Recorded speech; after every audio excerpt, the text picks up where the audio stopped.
Épître de Paul aux Galates, chapitre 2. 14 ans après, je montai de nouveau à Jérusalem avec Barnabas, ayant aussi pris Tite avec moi. Et ce fut d'après une révélation que j'y montai. Je leur exposai l'évangile que je prêche parmi les païens.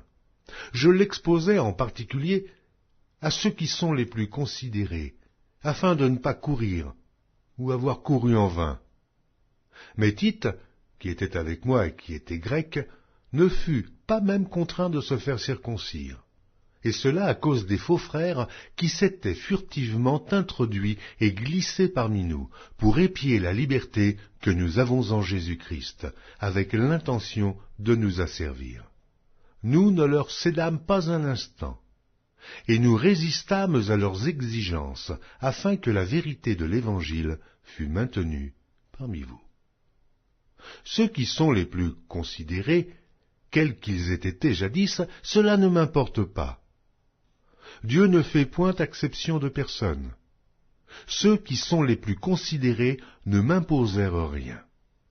Au contraire, voyant que l'Évangile m'avait été confié pour les incirconcis comme à Pierre pour les circoncis, car celui qui a fait de Pierre l'apôtre des circoncis a aussi fait de moi l'apôtre des païens. Et, ayant reconnu la grâce qui m'avait été accordée, Jacques, Céphas et Jean, qui sont regardés comme des colonnes, me donnèrent à moi et à Barnabas la main d'association, afin que nous allassions, nous, vers les païens, et eux, vers les circoncis. Ils nous recommandèrent seulement de nous souvenir des pauvres, ce que j'ai bien eu soin de faire. Mais lorsque Céphas vint à Antioche, je lui résistai en face, parce qu'il était répréhensible.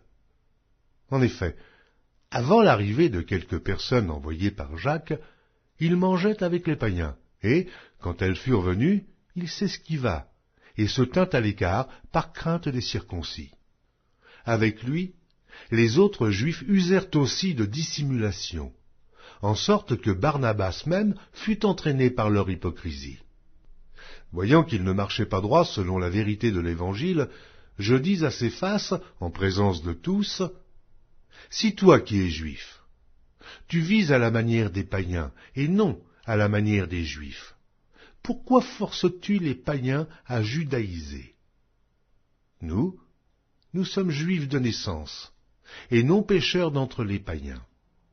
Néanmoins, sachant que ce n'est pas par les œuvres de la loi que l'homme est justifié, mais par la foi en Jésus-Christ, nous aussi, nous avons cru en Jésus-Christ, afin d'être justifiés par la foi en Christ, et non par les œuvres de la loi, parce que nulle chair ne sera justifiée par les œuvres de la loi. Mais, tandis que nous cherchons à être justifiés par Christ, si nous étions aussi nous-mêmes trouvés pécheurs, Christ serait-il un ministre du péché? Loin de là.